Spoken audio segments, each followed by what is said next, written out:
here. What's up, everybody's favorite tank pilot's favorite nerd. Today we are looking at S.H.Figuarts hover tank pilot, and it's pretty awesome. But before we do, I do want to say that it's funny. Forgive my painted hands. I'm working on a diorama. We'll do that we'll take a look at that in Thursday's review or the next review that we do. That's not Transformers. So I wanted to say that this new camera I got, I'm enjoying it, and it's everybody seems to like the quality and such, and that's a good thing. But when you go to erase the footage off of it, it says select images, and then you select them, and then you hit the delete, like the trash can button, and then it asks you if you want to execute. And I know that just means, to fulfill the demand, and I get that. But in my head, I feel like Execute Order 66. So he comes with a few accessories. He comes with 2 holding hands, if we can get them to focus. And it's the same kind of detailings that we'll talk about on the figure in terms of the white, and then this wash on the white, which looks really good. 2 holding hands, like for the rifle, and then 2 holding hands with the finger extended, so you can use them as pointing fingers as well. So that's nice. And then the gun, which is a plain plastic with that, looks like, I swear it looks like to me it's just a quick airbrush blast on the muzzle of the rifle, which looks really good. The trigger isn't cut out. I know some people have complained about that. It doesn't bother me, but if it's an issue for you, it's worth me noting, I suppose. And then, of course, the 2 fist hands that he comes with that we've already seen. So the head is on a double ball peg from the head to the neck, and then the neck is on what feels like a single ball peg, but you don't get much out of the neck to the torso. So that's not the best, but it still works pretty well. The head detailings are sharp as a tack, with these sharp black and like almost a gray wash, maybe a brownish wash in some places. It's hard to really tell along some of the panel lines.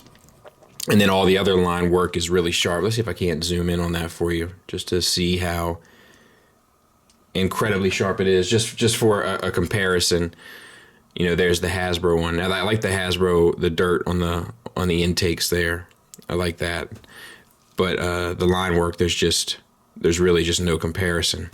I'll keep comparing the Hasbro one because I think it's worthwhile. Let's see. That all works well.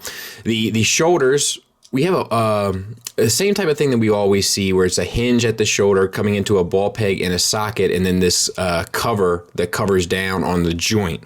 It works really well here, and it stays relatively close. Sometimes, they're a little loose, and you kind of got to sort it a little bit. This one stays really well. Then we have the shoulder pad, which is on a ball peg and a double hinge, so that you can manipulate the shoulder all the way up to there and then cover down, and then use the swivel as well. All the gray paint work that's here,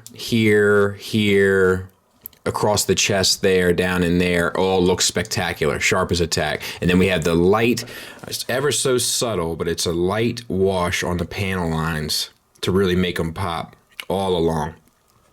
So it looks really good. Bicep swivel is there, and it's hidden perfectly by the armor piece. We have a double jointed elbow that gets you a little bit past 90 degrees, so that's good. And then we have this paintwork here too, which is really sharp down the butt of the middle of the forearm. I love little stuff like that. It just makes the figure look so much more interesting. Then we have a ball hinge here at the wrist, so you can spin that at both sides so that you can get the hand in and out, or if it suits your fancy, up and down, and then the wrist swivels as well. So that all works perfectly. Same for the other side, except we have these 2 additional black lines painted. This one isn't quite on. You see there's a little white, I don't know if you can see that or not, there's a ever so subtle little white stripe. It's not going to bother anybody, and you'll rarely see the back of it anyway, but it's worth pointing out. We have some wear on this red paint down there. That looks cool. And then there's a wash on the entire white armature throughout, but it really picks up those panel lines really well. Black paint there on the straps, and then all sorts of painted details here on the back between the blacks and the washes. And they did a really great job. This white here isn't super sharp around that piece of armor, but I think it's definitely something you can live with. Same sort of detailings throughout. Double ball peg from the torso to the abdomen, or the chest to the abdomen, which works like a champ, and then it's another double ball peg, it feels like, from the abdomen into the pelvis. So articulation wise, you get all the way over to there, like a little teapot there, all the way back to there, and then forward to there with little to no sculpt breakup. In the back, we got this one little strip there. I think that's definitely a sacrifice I'd be willing to make. For the belt, it's sculpted on, but we have these two pieces that hinge out for the sense of for articulation, and then we have all this detailings that are all painted and washed the same way. The pants, all the wrinkles and stuff are sculpted, but there's no added paint. In fact, I might have a little white on his buttocks there that's not supposed to be there. The thighs do swivel on a ball peg that is it drop down? I think it is.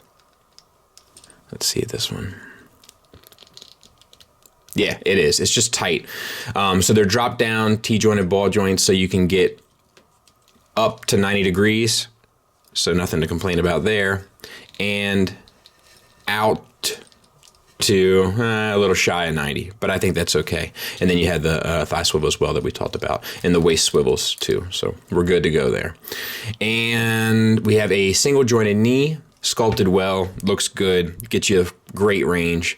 And then we have the same sort of detailing. Is there maybe even a little bit more pronounced down here in the boots, but I'm okay with that because the boots would see more dirt. So I'm good with that. The ankles swivel a little bit where the rocker connects into the calf, and then we have a toe hinge with this gray paint on the bottom. And also we have an ankle tilt up, back, and then not really anything back actually, and then a classic rocker. So no problems there. All in all, a pretty phenomenal effort. There's the Hasbro next to the S.H.Figuarts, and like, you know, even just standing in a relaxed pose, like the S.H.Figuarts ones are just more alive. That's the best way I know how to describe it.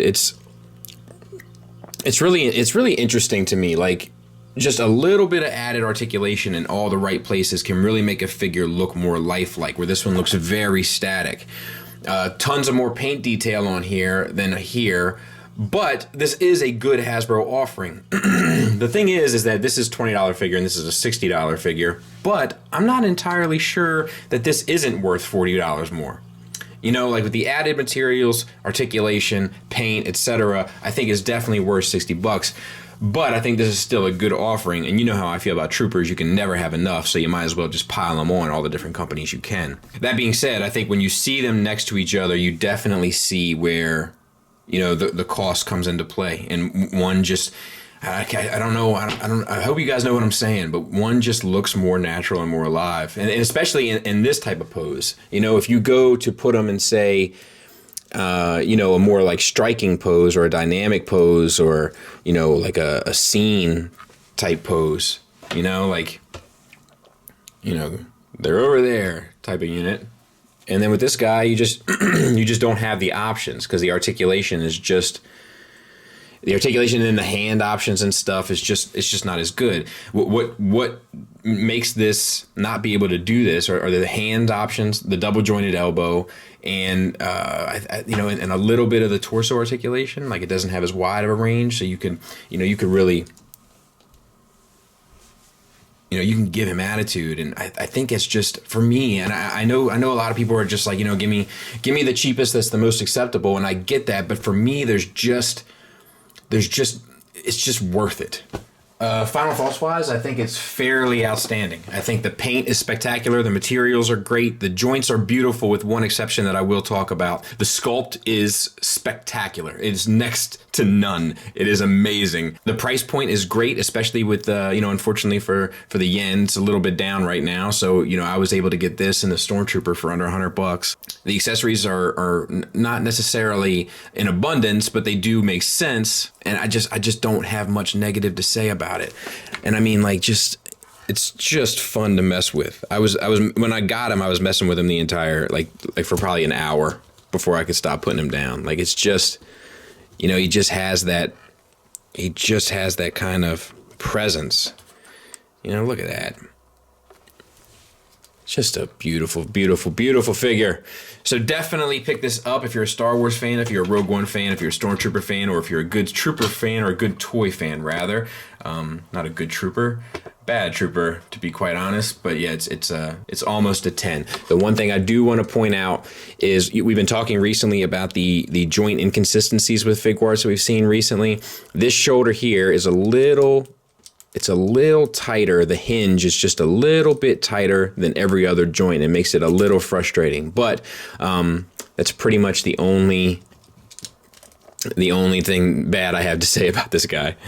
It's beautiful. Thanks for listening. Thanks for watching. Until next time, take care.